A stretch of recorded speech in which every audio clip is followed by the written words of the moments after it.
నమస్తే అక్క. నమస్తే అన్న. ఎవరన్నా మీరు? ఏం కావాలా? అక్క మందు పెట్టేది మీరే కదకా? అవనా మందు పెట్టేది మామే. మందు పెట్టడానికి ఎంత తీసుకుంటారు అక్క? 300 తీసుకుంటామన్నా. వచ్చా 300 అంతేనా అక్క? 500 ఇస్తాను కా. నాకైతే ఆ పిల్లకు మందు పెడితే ఆ పిల్ల నా వెనకే కుక్క పిల్ల తిరిగినట్టు తిరగాలి చూడు. ఆ పిల్ల నా వెనకే కుక్క పిల్ల తిరిగినట్టు తిరగాలి చూడు. ఆ పిల్లకి అట్ట మందు పెట్టాలా. పిల్లకు మందు పెట్టాలా తమ్ముడు? సరేలే కానీ చేద్దాం కానీ ఒకసారి తురుగుకి మగమయ్యి మీ ఇంటి దేవుని తలుచుకొని మొక్కు తమ్ముడు. ఊరుపంటి ఇదే కదకా? అదే అదే తమ్ముడు అదే. దేవుడా నాకు ఎట్టని చేసి చిప్పిలో పడతాడు.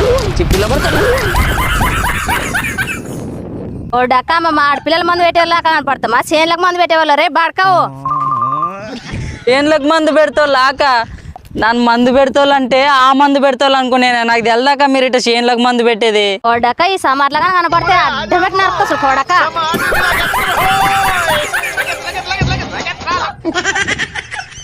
వీడియో నచ్చితే వెంటనే ఫాలో చేయండి.